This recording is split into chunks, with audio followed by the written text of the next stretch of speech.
यही सावन के महीना में औरतिया के मर्दा परदेश कमाए गइल बा। अब बिरह के भाव में औरतिया बतावत या कहतिया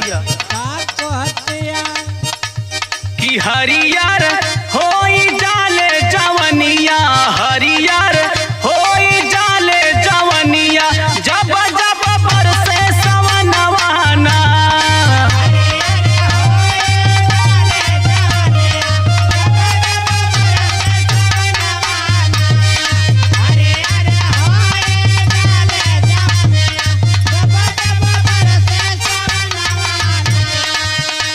कि हरियर होई जाले जवनिया, हरियर होई जाले जवनिया, जब जब बरसे सवनवाना।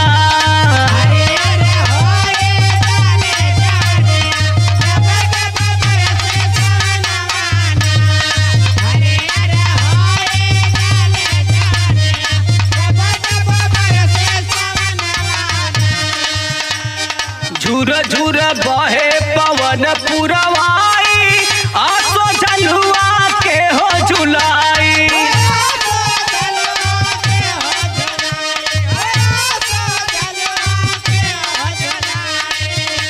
कि झुर झुर बहे पवन पुरवाई, आसो झलुआ के हो झुलाई।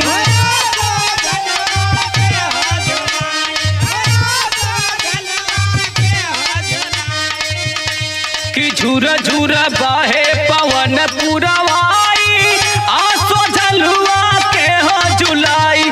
से जिया बन के काटे नगिनिया, से जिया बन के काटे नगिनिया, जब जब बरसी सवनवाना।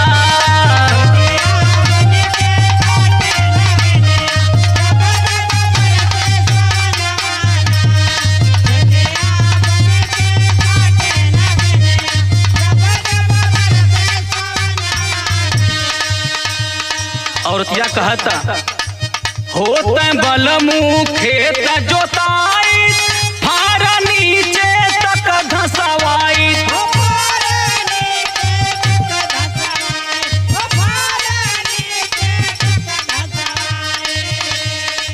होते बलमू खेत जोताई, फार नीचे तक धसवाई।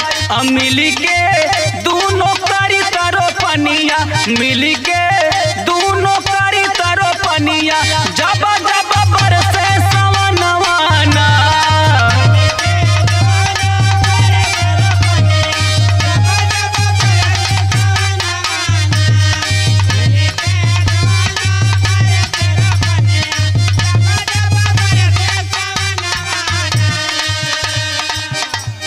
उमड़ घुमड़